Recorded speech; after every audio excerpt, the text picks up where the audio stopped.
l'histoire des enfants d'Israël, n'est pas étrangère à notre islam. Elle est partie intégrante de notre islam. Et que ce sont les plus grands signes qu'il y a dans cette histoire pour que nous puissions ne pas tomber dans les pièges dans lesquels sont tombés les enfants d'Israël.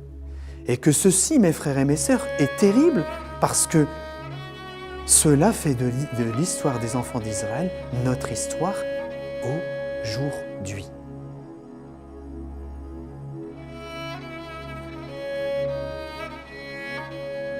أعوذ بالله من الشيطان الرجيم بسم الله الرحمن الرحيم اللهم صل على محمد وآل محمد اللهم صل على محمد وآل محمد Assalamu alaikum, que la paix soit sur vous tous.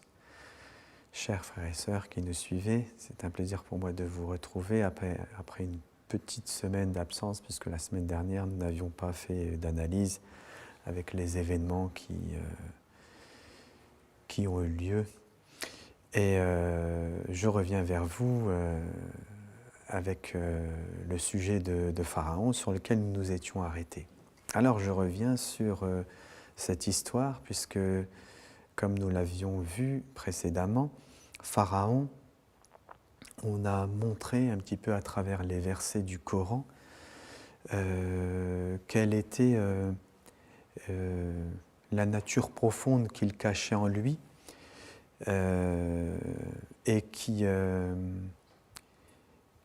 nous mène à la fin de l'histoire et à cette noyade. Et comme vous l'aviez vu, nous nous étions attardés sur le fait que Pharaon était le roi,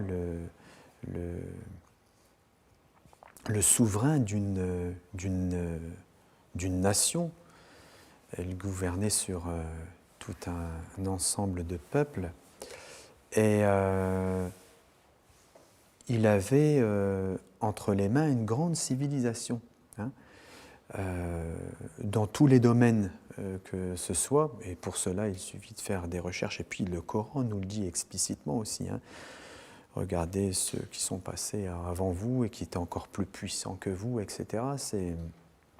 C'est un fait coranique aussi, mais de l'histoire aussi, vous retrouverez ça aussi dans les livres d'histoire et dans les recherches surtout qui ont été faites aussi récemment par les scientifiques, et qui montrent la grandeur de cette civilisation, la grandeur de la civilisation de Pharaon, et que, en définitive, Pharaon croyait en cette civilisation, qu'il avait hérité bien sûr de ses pères et qui était quelque chose qu'il avait entre les mains et qui était quelque chose de grandiose et de fort, avec lequel il pouvait exercer son pouvoir et son règne et séduire les gens et les peuples qui étaient sous sa domination, et parce qu'il y avait de quoi dans cette civilisation. Et nous avons vu que, donc, à travers les signes qu'il va recevoir, à travers Moïse, les signes que Dieu lui envoie, et qui va le mener à cette noyade et à avoir une réaction au moment de la noyade qui paraît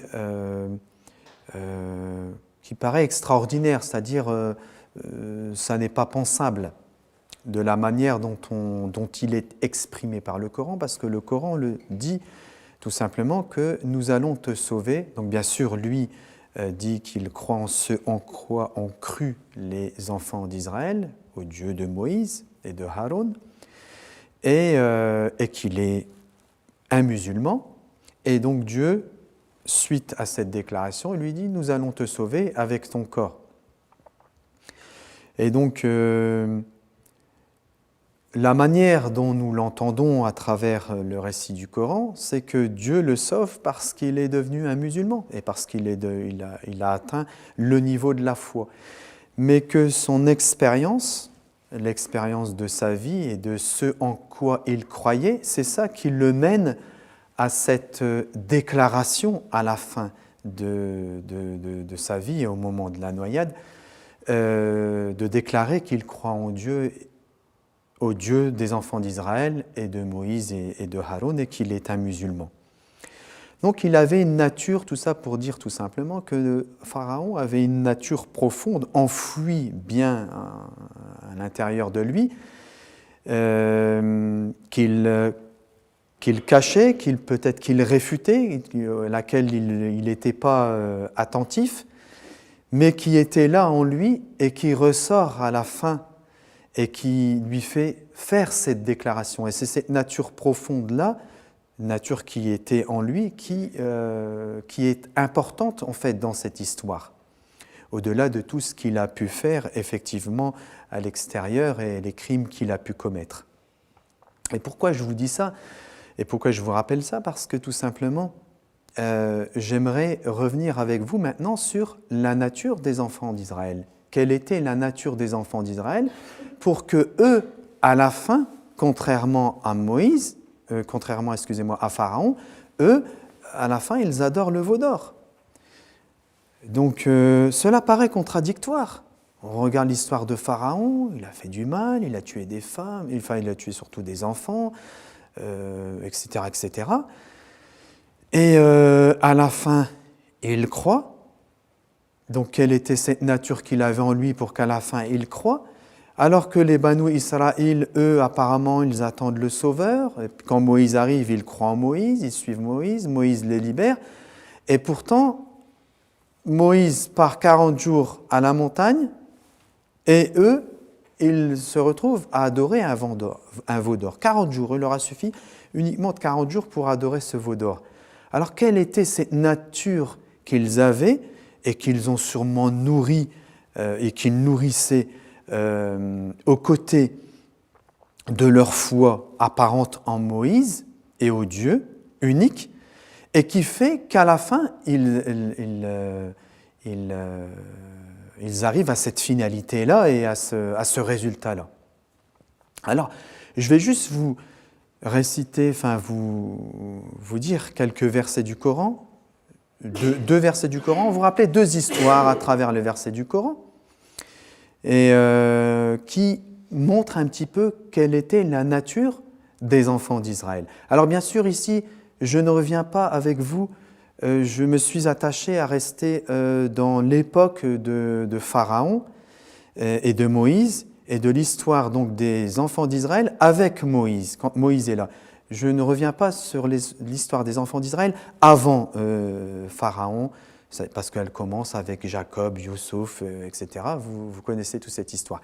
Mais moi ici, je veux démontrer la nature que Dieu nous fait montrer à travers son livre et les versets du Coran.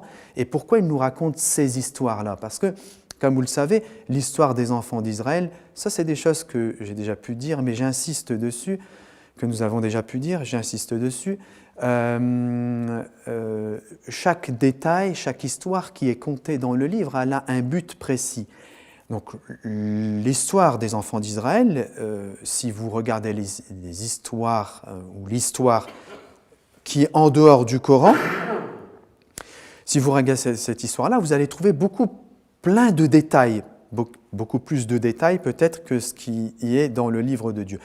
Mais comme nous l'avions vu, le livre de Dieu est la parole de Dieu. C'est le Coran, c'est la parole de Dieu, c'est-à-dire chaque chose que Dieu dit, il a une utilité et un but précis.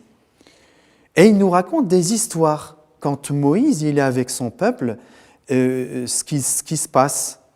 Et je vais vous rappeler deux de ces histoires à travers ces deux versets du Coran. Alors, le premier verset du Coran, c'est le verset 67 de la sourate numéro 2, Al-Baqarah, où Dieu dit, A'udhu billahi minash shaytanir rajim, wa idh qala Musa liqawmihi inna Allaha ya'murukum an tadhbahu baqaratan qalu atattakhidhuna huzwa qala a'udhu billahi an akuna minal jahilin. Sadaqallahu al-aliyyul azim.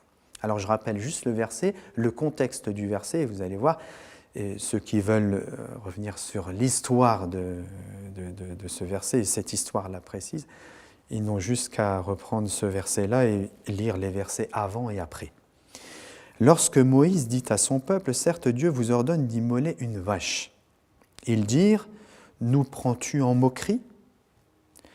que Dieu me garde d'être du nombre des ignorants, dit Moïse. Ça, c'est la première histoire, c'est l'histoire de la vache. Dieu leur demande d'immoler une vache, tout simplement, et vous allez voir qu'à travers cette histoire, les enfants d'Israël, ils vont commencer à polémiquer. Ce n'est rien, ni plus ni moins que de la polémique, c'est quoi sa couleur, comment elle est, etc. Donc ça, premier signe, alors ce ne sont que des exemples, il y en a peut-être beaucoup plus, qui montrent comment ils étaient intérieurement, les Bani Israël, comment ils réfléchissaient et comment ils avançaient. C'était quoi cette nature qu'ils avaient et qu'ils nourrissaient même avec leur foi.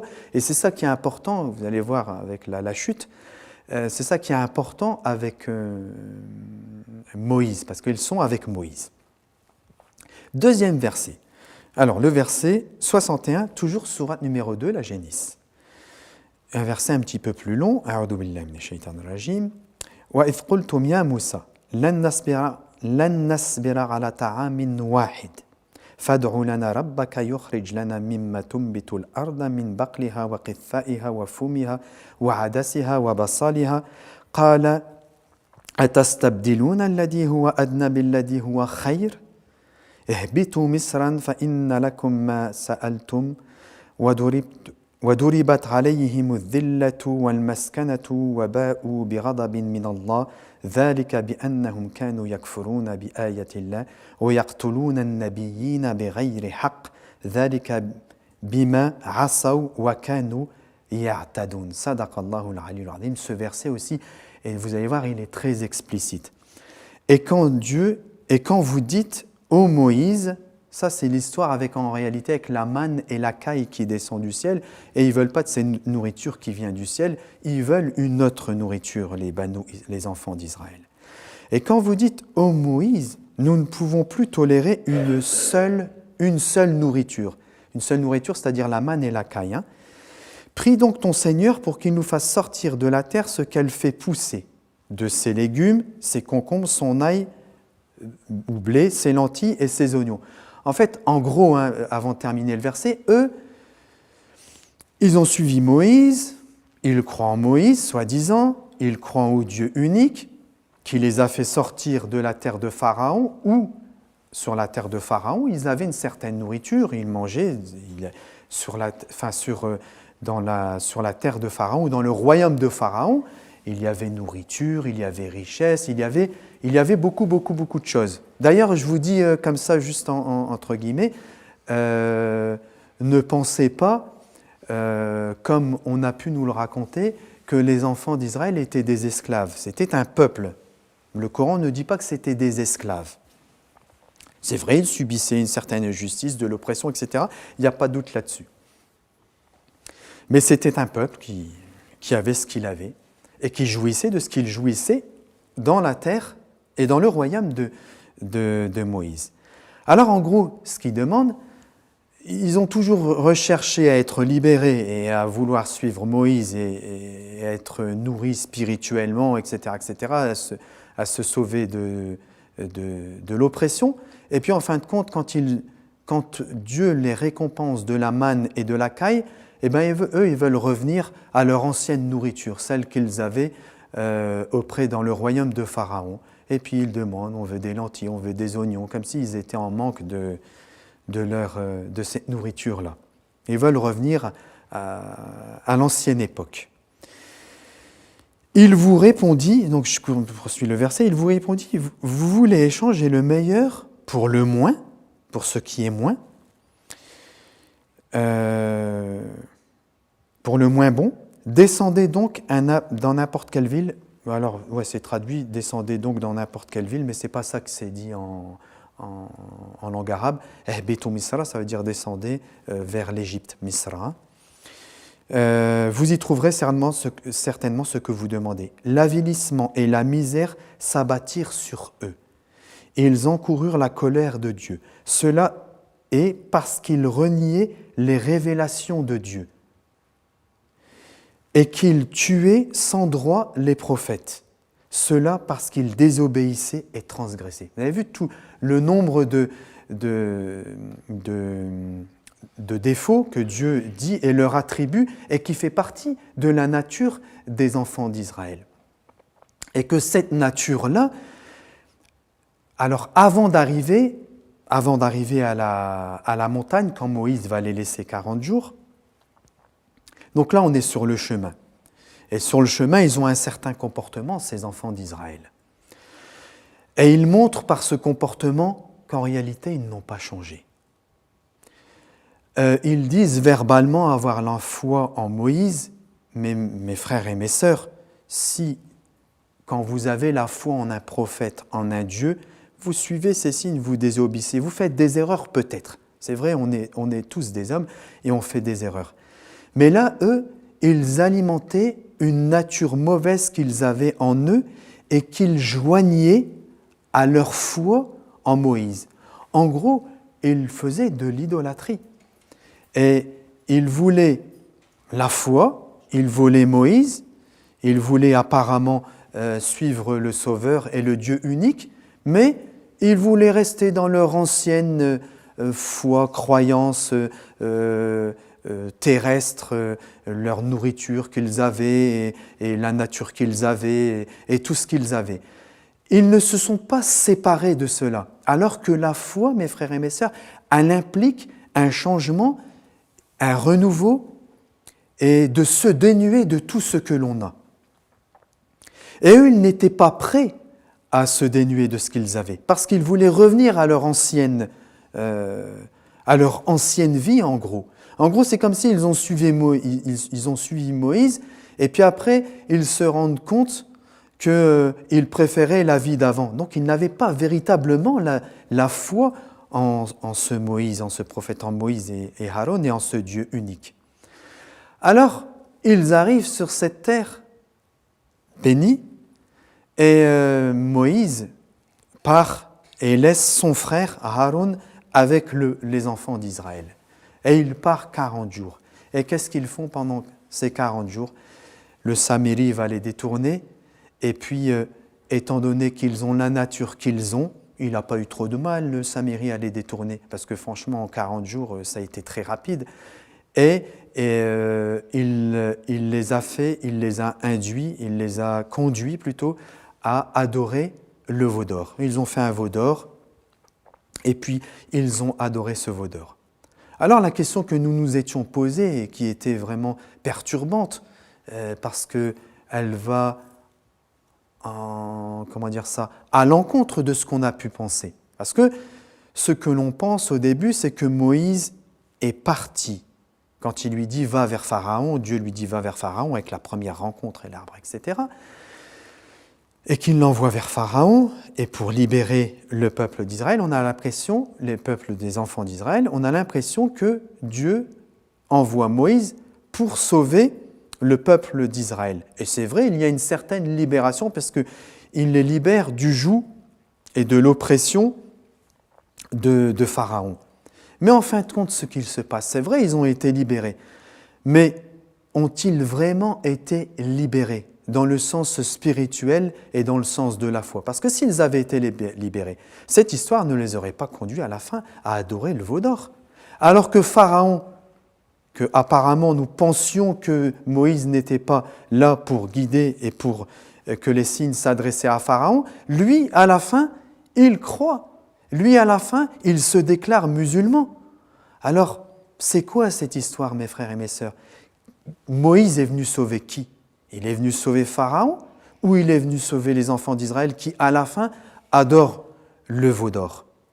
Alors, vous voyez, mes frères et mes sœurs, à travers ces versets du Coran et à travers cette histoire, que ce que l'on a à l'intérieur, ce que l'on a dans le profond de nous-mêmes, nous devons faire attention à ce que l'on a, parce que sinon, nous pourrions nourrir quelque chose qui est mauvais pour nous. Et nous pouvons, et vous allez voir après où est-ce que je vais en venir, nous pouvons nourrir ces choses qui font que, en ayant une foi apparente et extérieure, à la fin, cette foi me mène à ma perte parce que je nourrissais à côté de cette foi quelque chose qui était en dehors de cette foi.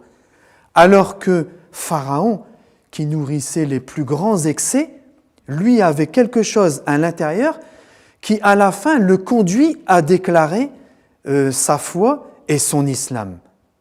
Alors c'est terrible, mes frères et mes sœurs. Ça veut dire sur quoi nous nous construisons, qui nous sommes réellement et comment nous nous construisons, qu'est-ce que nous construisons. Alors mes frères et mes sœurs, cette histoire, comme vous le savez, c'est une histoire qui est très très très très présente dans le livre de Dieu et dans le Coran.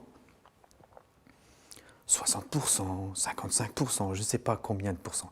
Mais quelqu'un qui lit le livre, qui le lit du début à la fin, il va voir que l'histoire de Moïse et de Pharaon est extrêmement présente. Parmi toutes les histoires, c'est l'histoire qui est la plus récitée, contée, c'est celle qui a le plus de détails. Nous sommes apparemment, nous, des musulmans. Nous professons la foi et l'islam avec notre langue. Alors nous devons nous poser la question, pourquoi Dieu insiste-t-il dans notre livre, puisqu'apparemment c'est notre livre, nous croyons en ce livre, c'est le Coran, c'est la parole de Dieu, pourquoi Dieu insiste-t-il tant sur l'histoire des enfants d'Israël? Pourquoi Dieu insiste-t-il autant? Si nous avons conscience, mes frères et mes sœurs, que ce livre s'adresse à nous, à chacun d'entre nous, alors nous devons comprendre que dans notre histoire à nous, il y a l'histoire des enfants d'Israël et que notre histoire n'est pas étrangère à l'histoire des enfants d'Israël. C'est ça le message que Dieu est en train de nous donner. Ça veut dire que maintenant, quand je comprends ça, que Dieu m'amène à ça, ça veut dire, mais que Dieu veut-il m'enseigner à travers les enfants d'Israël? Première chose. Deuxième chose, mais ça voudrait dire donc que tout ce que Dieu dit des enfants d'Israël, cela me concerne? Oui. Cela nous concerne encore plus. Et que tout ce qui est dedans, nous ne devons pas le voir étranger à nous. L'histoire des enfants d'Israël n'est pas étrangère à notre islam. Elle est partie intégrante de notre islam. Et que ce sont les plus grands signes qu'il y a dans cette histoire pour que nous puissions ne pas tomber dans les pièges dans lesquels sont tombés les enfants d'Israël. Et que ceci, mes frères et mes sœurs, est terrible parce que cela fait de l'histoire des enfants d'Israël notre histoire aujourd'hui. Si c'est notre histoire aujourd'hui, quelle est notre foi? Nous aussi, nous professons la foi. Nous croyons au messager de Dieu. Nous croyons, pour ceux qui sont partisans de la famille du messager, aux Ahl el-Bayt, qui sont les mainteneurs du livre et du message prophétique, afin qu'il reste vivant et authentique. Et nous croyons qu'un sauveur viendra, qui est le 12e héritier de la maison de la prophétie, le compagnon du temps, en lequel nous croyons et en lequel, théoriquement, tous les croyants y croient. Nous avons cette foi-là. Nous avons notre religion qui est là, avec ses préceptes, avec ses principes, etc. Ce que nous devons nous poser comme question, c'est est-ce que nous ne sommes pas dans le même temps en présence des enfants d'Israël avec Pharaon qui attendent aussi le Sauveur, qui ont une foi en le Sauveur et que quand il apparaît, ils ont un certain comportement parce qu'ils ont une certaine nature. Nous devons faire attention à la nature que nous avons aussi et que nous nourrissons à côté de notre islam. Est-ce que nous faisons une autre religion à côté de notre religion, de la vraie foi, du vrai islam, et que cette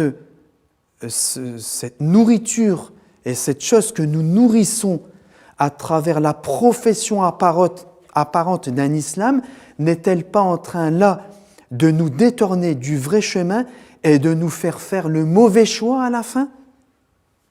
C'est ça que ça veut dire pour nous. Donc ça veut dire que c'est une histoire qui est grave pour nous, mes frères et mes sœurs. Parce que si nous nourrissons à côté de notre islam une foi qui n'est pas la foi de l'islam, qui n'est pas le vrai din, mais que nous faisons un autre din à côté de notre din, eh bien ce din qui est faux nous détournera le jour où le vrai apparaîtra. Et c'est ça qui est terrible pour nous, mes frères et mes sœurs. Alors nous devons nous remettre en question, nous devons être sincères avec nous-mêmes. Si nous ne sommes pas sincères, nous avons beau faire tout ce que nous voulons, nous ne pourrons pas être sauvés. Mais si nous sommes sincères dans notre foi et dans notre démarche, là nous pourrons être sauvés. Est-ce que j'ai la foi et la sincérité de me soumettre au signe de Dieu lorsqu'il me montre un signe, lorsqu'il me fait comprendre une histoire, lorsqu'il me fait prendre une direction? C'est important. Si nous ne nous soumettons pas et que nous disons « Non, mais moi j'ai la foi de mes pères qui m'ont dit que, puis les traditions, etc. » Mais je n'ai rien, parce que c'est ce que disaient les enfants d'Israël, c'est exactement la même chose. Donc où sommes-nous dans cette histoire? Eh bien moi je vous le dis, mes frères et mes sœurs, et je me le dis à moi-même, et ça me fait mal de le dire, parce que ça, avec toute la dangerosité que cela comporte, ça veut dire que si nous ne sommes pas sincères dans notre foi avec Dieu, alors nous sommes au bord du précipice. Et à tout moment, nous pouvons tomber. Et cela, c'est grave pour nous. De là, mes frères et mes sœurs, pour appuyer, pour vous donner encore plus de certitude sur cette foi et ce que Dieu nous enseigne à travers son livre. Vous avez vu que nous avons développé beaucoup d'histoires. On a parlé des enfants d'Israël, dont je viens de parler, de l'histoire de Pharaon. Nous avons parlé de l'histoire de Joseph. Nous avons parlé de l'histoire des gens de la caverne, etc., etc. On a développé beaucoup d'histoires ensemble. On les a analysées, on a essayé d'en tirer ce qu'elles ont de profond, qui nous nourrit, qui peut nous permettre de nous en sortir aujourd'hui. Et nous avons vu que dans toutes ces histoires, il y avait immanquablement toujours un lien avec l'eschatologie et la fin des temps. Ah, on pouvait nous dire, mais c'est bizarre, comment l'histoire de Joseph, elle pourrait avoir un lien avec la fin des temps? Comment les enfants d'Israël auraient pu avoir un lien avec la fin des temps? Allez, c'est vrai, avec les gens de la caverne, on le comprend, parce que voilà ce qui s'est passé, puis après l'histoire de leur sommeil, et puis qu'ils se sont réveillés, et puis que cette histoire est pour la fin des temps, avec Gog et Magog, qui est récité dans la sourate, qui sont évoqués dans la sourate La Caverne, et que nous savons que Gog et Magog, c'est la fin des temps, etc. Allez, tout ça, on sait, on comprend, et puis on se dit, ouais, c'est vrai, la fin des temps. Eh bien, mes frères et mes sœurs, nous allons aller encore plus loin. Toutes ces histoires, toutes les histoires qui sont dans le Coran, elles ne sont là que pour la fin des temps. Tout est une histoire de la fin. C'est pour ça que toutes ces histoires, elles ont un lien avec nous, elles ont un lien avec notre époque, et elles ont un lien avec ce que nous devons développer à l'intérieur de nous-mêmes pour nous forger tel que Dieu veut nous forger, et pas tel que le malin voudrait nous forger. Et que si nous comprenons bien cela, mes frères et mes sœurs, alors toutes les histoires du Coran, toutes ces histoires, elles vont se transformer et elles vont avoir un lien, moi le premier avec vous, avec notre foi d'aujourd'hui. Et que toutes ces histoires, elles ne sont mais vraiment aucunement étrangères à la foi que nous avons aujourd'hui. Et que si nous croyons aujourd'hui en le messager de Dieu, si nous croyons en l'avenir, en ce qu'il adviendra, et en l'avènement du compagnon du temps, si nous y croyons sincèrement, eh bien, le livre de Dieu, le Coran, et toutes ces histoires, elles ne sont là que pour nous forger et nous guider dans les temps que nous vivons et nous apporter toutes les solutions à toutes les problématiques que nous rencontrons non seulement dans notre vie personnelle, mais de manière générale dans la société et dans le monde et de tout ce qui se passe. Mes frères et mes sœurs, ayez la foi, la conviction et la certitude que si vous croyez en Dieu unique, il a votre destinée entre les mains. Et que s'il a votre destinée entre les mains, vous devez faire confiance à sa parole et vous devez vous laisser guider par sa parole. Et que celle-ci, elle doit induire en chacun de nous un changement, une transformation et un renouveau. Et ça n'est que à ce prix-là que vous pourrez déclarer que vous êtes réellement des croyants. Parce que le croyant, mes frères et mes sœurs, ce n'est pas celui qui reste comme les enfants d'Israël, attaché à une nature qu'il avait, mais c'est celui qui dépasse cette nature, qui la rejette et qui se laisse façonner par Dieu et par ses prophètes. Et que celui-là, eh bien, il a tous les outils pour pouvoir avancer, pour pouvoir se parfaire et pour pouvoir comprendre les signes de Dieu. Sinon, nous n'avons pas les capacités de comprendre et d'avancer et surtout de comprendre les signes de Dieu. Parce que Dieu, il nous a tout donné. Mais est-ce que nous avons assez d'éveil et de conscience pour le comprendre? C'est vers ça qu'il veut nous amener. Alors, quand nous lisons le livre de Dieu, sachons que ce livre, il a été révélé pour nous et que toutes ces histoires sont notre propre histoire. Et que dans ces histoires, il y a la problématique, le problème, et il y a la solution. Et que si nous arrivons à les vivre à notre époque, parce qu'elles ont été faites que pour notre époque, alors nous avons les solutions à toutes les problématiques. Et que l'alternative, sans nul doute, est entre les mains des croyants. Puisse Dieu, mes frères et mes sœurs, vous assister, vous réconforter, vous faire descendre la sécurité, la miséricorde et la lumière dans votre cœur afin que vous soyez raffermis et que vous puissiez vous accrocher à ce câble qui mène à Dieu et qui est la parole de Dieu à travers ses prophètes et ceux qu'il a envoyés, les envoyés. Je vous dis que la paix de Dieu soit sur vous tous. À très bientôt. Wassalamu alaikum wa rahmatullahi wa barakatuh.